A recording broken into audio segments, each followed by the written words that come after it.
हाँ जी, आपको जो मणिपुर की घटना हुई है और जो पिछले 1.5-2 महीनों में वहाँ बहुत लोगों के ऊपर अत्याचार और जो महिलाएं हैं उनके ऊपर जैसी उनकी फोटोग्राफी आई है, पूरे हिंदुस्तान का सर जो है झुक गया दुनिया में। हमारे समाज में खास करके इंडिया में औरत को बहुत ऊंचा दर्जा दिया गया है। कोई भी हिंदुस्तानी कभी ये नहीं चाहता कि उनकी महिलाएं, उनकी बहनें, उनके ऊपर अत्याचार हो। और जिस तरीके से वहाँ के कारगिल के जो आर्मी के सूबेदार साहब, उन्होंने कहा कि मैंने देश की इज्जत तो बचा ली, पर अपनी बीवी की, अपनी औरत की मैं इज्जत नहीं बचा सका। ये हमारे लिए बहुत शर्मनाक बात है। जो जवान हमारे लिए बॉर्डर पर अपनी जान के ऊपर खेलकर देश की रक्षा करते हैं, वह अपने भरे मन से ऐसी बात कहे, इससे बुरी बात नहीं हो सकती। जिस देश में बिल्किस बानो के गैंग रेप के आरोपियों को रिहा करवाया जाता है, जिस देश में ब्रजभूषण जैसे मेंबर पार्लियामेंट के ऊपर आरोप लगते हैं, जो सरकार उनको बचाती है, वो बहुत मेरे ख्याल है कि ऐसी सरकार पहली होगी देखी। राज्य सरकार भी ऐसे नहीं करती जो वहाँ हुआ। 33 लाख लोगों की जो मणिपुर है, 33 लाख उनकी पॉपुलेशन है, उनके ऊपर पैरामिलिट्री फोर्सेस की कोई तकरीबन 1 लाख आज वहाँ डिप्लॉय किए हैं। अनऑफिशियली पता नहीं कितने किए हैं। अगर उनकी इतनी डिप्लॉयमेंट के बाद भी वहाँ होती हैं, तो इसका मतलब सरकार, वहाँ की जो डबल इंजन सरकार है, तो ऊपर भी बीजेपी, नीचे भी बीजेपी, तो वो नहीं कुछ करना चाहती। तो ऐसी सरकार को, ऐसे चीफ मिनिस्टर को, इनको पहले दिन ही डिसमिस कर देना चाहिए था। प्रधानमंत्री जी के पास मन की बात के लिए टाइम है। एनसीपी जो वहाँ की हमारी नेशनल कॉन्फ्रेंस है पार्टी महाराष्ट्र की, उसको तोड़ने के लिए टाइम है।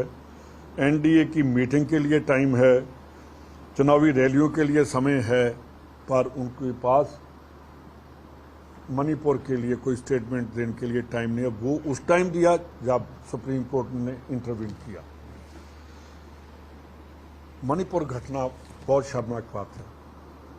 आप जिस बात के लिए आए, मैं वह आता हूँ। पहले मैंने ये बता दिया कि ऐसी बात हिंदुस्तान के इतिहास के लिए एक कलंकित बात है।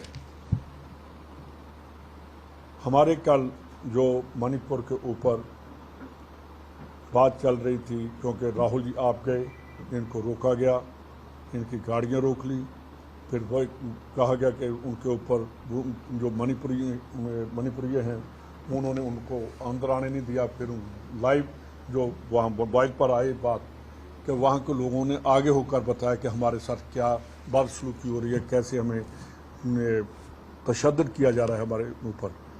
और चीफ मिनिस्टर का कहना कि ऐसे तो 100 केस हो जाते हैं, तो ये बहुत बुरी बात है। वो कल विधानसभा में हमारे मंत्री जी, मेरे ख्याल फूड सप्लाई मंत्री बोल रहे थे, उन्होंने मंत्री उसके ऊपर मणिपुर के इस इंसिडेंट के ऊपर के बहुत शर्मनाक बात है।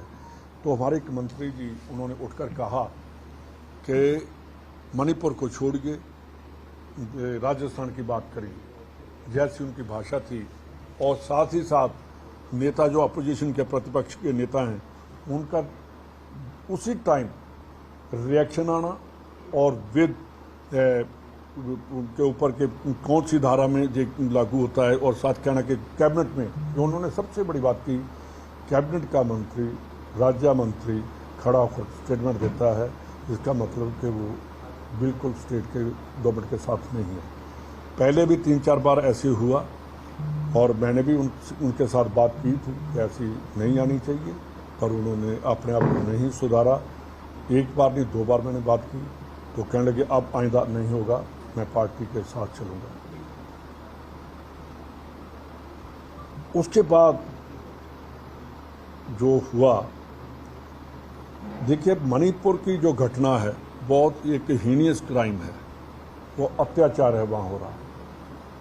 राजस्थान में जो हुआ, रेप हुआ, हम उसके लिए बिल्कुल ऐसी बात नहीं, बेटी है जो किसी की बेटी के साथ ऐसा होता तो बाप और पूरा गांव और सरकार शर्मसार होती है, और जिस पार्टी की सरकार होती है उसको ज़्यादा उसकी जिम्मेदारी बन जाती है।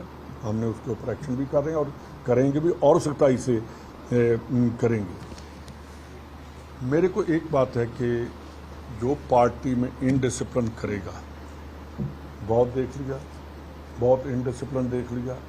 इलेक्शन नज़दीक है, हमारा मुकाबला एक ऐसी पार्टी के साथ है जो डिसिप्लिन की बात करती है बीजेपी, तो कांग्रेस में उससे ज़्यादा डिसिप्लिन है। कांग्रेस डेमोक्रेटिक पार्टी है, हमारी पार्टी के अंदर कोई भी बोल सकता है। ये मैं मंत्री जी को भी 1-2 बार मैंने कहा कि अगर चीफ मिनिस्टर नहीं सुनते आप उनके पास जाइए, नहीं सुनते आप मेरे पास आइए, मेरे साथ बात करिए, मैं करूँगा, और जो बात करनी है मैं आप करूँगा। तो उन्होंने मेरे ख्याल उनको ये गवारा नहीं लगा, और उसके बाद हमने जो पार्टी के या स्टेट के और जो कंट्री के बारे में, कोई पूरा कंट्री, पूरा देश मणिपुर की घटनाओं को निषेधी कर रहा है, हमारा एक मंत्री उठ कर उसको छोड़िए, ये छोटी बात नहीं है, बहुत बड़ी और शर्मनाक बात थी, हमने उनके ऊपर एक्शन करा। सर पहले भी कई बार राजेंद्र गुड़ा बोल चुके थे, तब मैंने आपको कहा कि पहले भी किए, मैंने 1-2 बार इनको बुलाकर बात भी की, और कांग्रेस में इन्होंने ज्वाइन कर ली है। मेरे ख्याल के अभी वो पहली जो इंडिपेंडेंट जहाँ बीएसपी, उनके दिमाग से नहीं निकला कि मैं कौन सी पार्टी में हूँ। कांग्रेस एक डिसिप्लिन पार्टी है, और अंदर बैठकर हम डेमोक्रेटिक वे से, डेमोक्रेसी है, कोई भी बोल सकता है, उसका हम जवाब भी देते हैं। और बार बार इनडिसिप्लिन करना, इसका मतलब हैबिचुअल उनकी हैबिट हो गई है कि पार्टी को नीचा दिखाना, जब पार्टी को किसके साथ। एक बात और मैं आपको बताना चाहता हूँ, प्रधान जी आप भी नोट करिए कि उससे पहले और उसके बाद जो नेता प्रतिपक्ष ने एकदम अपना रिएक्शन दिया और नाम लेकर दिया, उसकी हम जांच करेंगे कि कहीं दोनों की साँठ-गाँठ तो नहीं, वो हम देखेंगे। और मैंने इनको अभी कहा कि उसके बारे में भी हम डीपली जांच करें। सर आज दिव्या मदेरणा आपसे मिली थी, हालांकि दिव्या मदेरणा ने विधानसभा के अंदर तो नहीं, लेकिन खुद उन्होंने जिस तरीके की बात की, आपको लगता है वो भी पार्टी लाइन से? देखिए जो मैं भी जब पहली बार एमएलए बना तो छोटी एज में बन गया, तो अब जो नौजवान लीडर होते हैं बहुत सेंसिटिव होते हैं,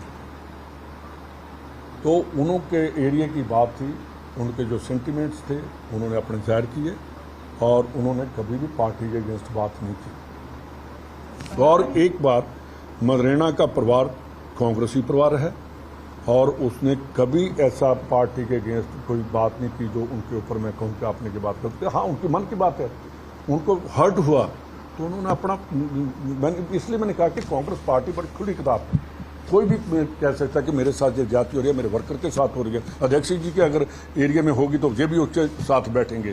पर हम वो नहीं चाहते कि पार्टी की अगेंस्ट जाकर पार्टी की बात करनी। अगर उनको नहीं इंसाफ मिलता तो आएंगे, और मेरे को तो पहले भी मिलते हैं, क्योंकि उनके पिताजी बहुत पुराने, जिनके दादाजी ग्रैंडफादर पुरानी कांग्रेसी, हमारी पुरानी फैमिलीज जो हैं, चाहे वो राजस्थान में, पंजाब में, यूपी में, हम सभी आपस में मेल जो रखते हैं। लेकर के बसपा से कांग्रेस के अंदर आए, इनके साथ 6 विधायक थे। अशोक गहलोत जी जब उदयपुर वाटी गए थे, जिन्होंने इनके बेटे का जन्मदिन था, तब गहलोत साहब ने कहा था ये राजेंद्र गुड़ा नहीं होते, तो आज में इस जगह नहीं होता, हमारी सरकार नहीं। आज क्या परिस्थिति है? उनका अशोक गहलोत साहब का होगा, पर मैंने पार्टी का देखना है कि पार्टी में डिसिप्लिन कैसे रखना है, ये मेरा काम है, और अध्यक्ष जी का काम है, हम दोनों का काम है पार्टी का डिसिप्लिन रखना। पार्टी से निकाला गया क्या और निकाला जा रहा है? अभी आप देखिए जब से मैं आया हूं, सबसे पहले हमने, अध्यक्ष जी ने और हमने मिलकर, और पूरी कांग्रेस ने मिलकर ब्लॉक कांग्रेस प्रेसिडेंट बनाए, मंडल अध्यक्ष बनाए, उसके बाद आपने कहा जी प्रेसिडेंट डिस्ट्रिक्ट कब बनेंगे, वो भी बना दिए, प्रदेश की कार्यकारिणी भी बना दी और अब जो राजस्थान इलेक्शन कमेटी भी बना दी, अब कैंपेन कमेटी भी बनेगी। धैर्य रखिए, थोड़ा रखिए, जरूर करेंगे। आपके पास मैसेज आ जाएगा। हाँ, सुधरना चाहिए। अगर पॉलिटिक्स में चलना है तो लीडर बनना है तो लीडर को थोड़ा पेशेंस रखनी चाहिए। देखिए, आप अगर वो सॉरी करेंगे अदरवाइज जो पार्टी के अगेंस्ट चलेगा। कांग्रेस एक ऐसी पार्टी है, पुरानी पार्टी है हमारी। मैं दोबारा आपको एक बात कहता हूँ कि कांग्रेस पार्टी में उन आदमियों की ज़रूरत है जो कांग्रेस की आइडियोलॉजी को अडॉप्ट करते हैं। जो हमारी जो पुरानी कांग्रेस चली आ रही है उसके ऊपर चलना होगा। जो नहीं चलेगा उसके लिए जो राहुल जी खड़गे जी की विचारधारा है हम उस पर चलेंगे। जो उस पर नहीं चलेगा वो कांग्रेस में उसके लिए कोई जगह नहीं। सरकार का कौन था या आपके कहने पर ये एक्शन हुआ था, जो बर्खास्तगी का एक्शन था? देखिए कि हमारे कलेक्टिव जो है डिसीजन है।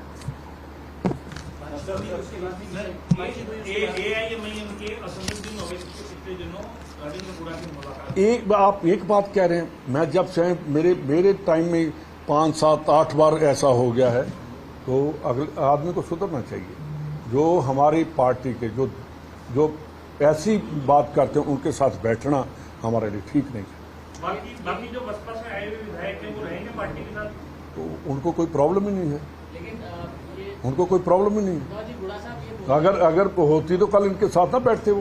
बुढ़ा साहब ये बोल रहे हैं कि मैंने सच बोलने की सजा पाई है, मेरा 5 साल में पार्टी ने उस हिसाब से प्रयोग कर दिया, और जब सच बोल कभी कोई प्रयोग आप के चैनल से हैं तो आपका कोई ऐसे ही प्रयोग कर लेगा अगर आपका मानना हो। ये बात गलत है।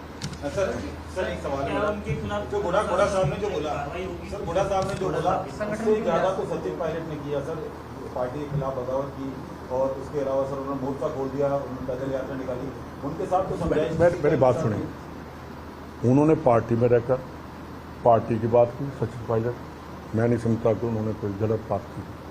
मेरा भी मैं डोटासरा जी बैठे हैं, अगर पार्टी की कोई बात होगी तो हम करेंगे, ऐसी कोई बात नहीं है। 11 तारीख के अनशन से पहले तो आपका ही लेटर था कि ये एंटी डिसिप्लिनरी एंटी पार्टी माना जाएगा, और अनशन से पहले उन्होंने मेरे को एक्सप्लेन कर दिया कि मेरी जो डिमांड्स हैं वो हमने पूरी कर दी, खत्म बात।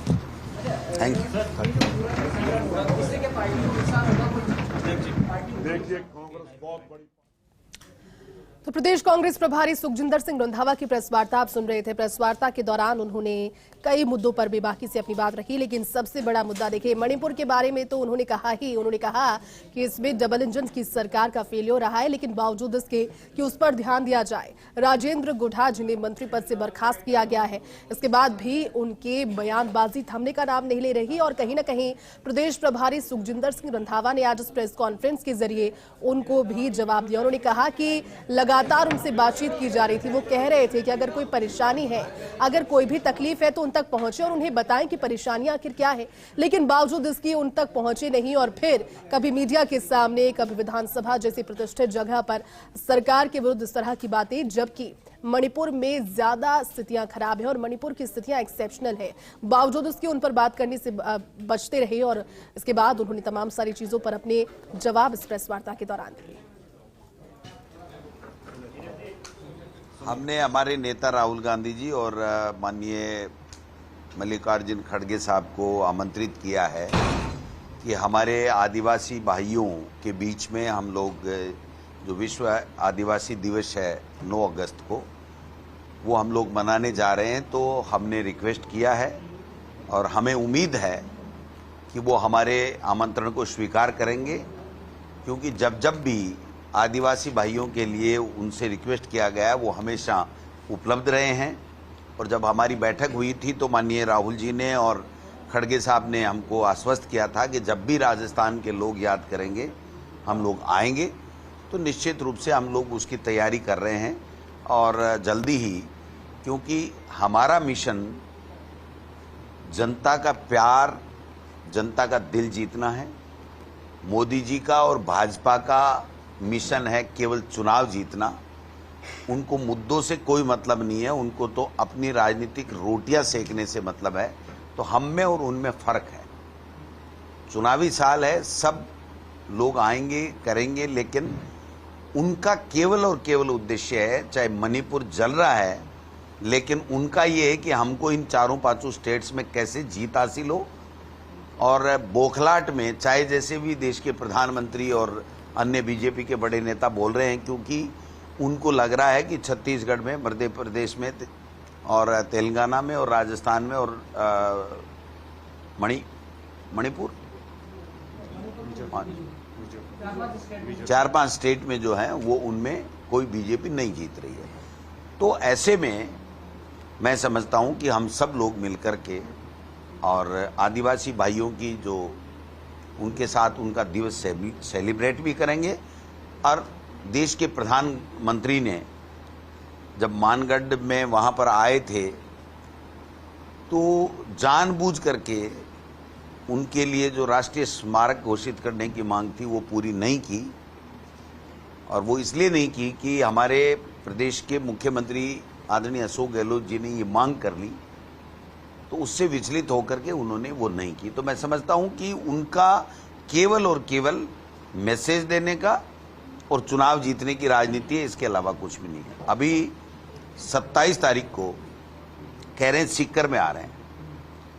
शेखावाटी किसानों का, नौजवानों का, शहीदों का, सेना की रक्षा करने वाले हमारे वीर सेनानियों का, उनका जिला है।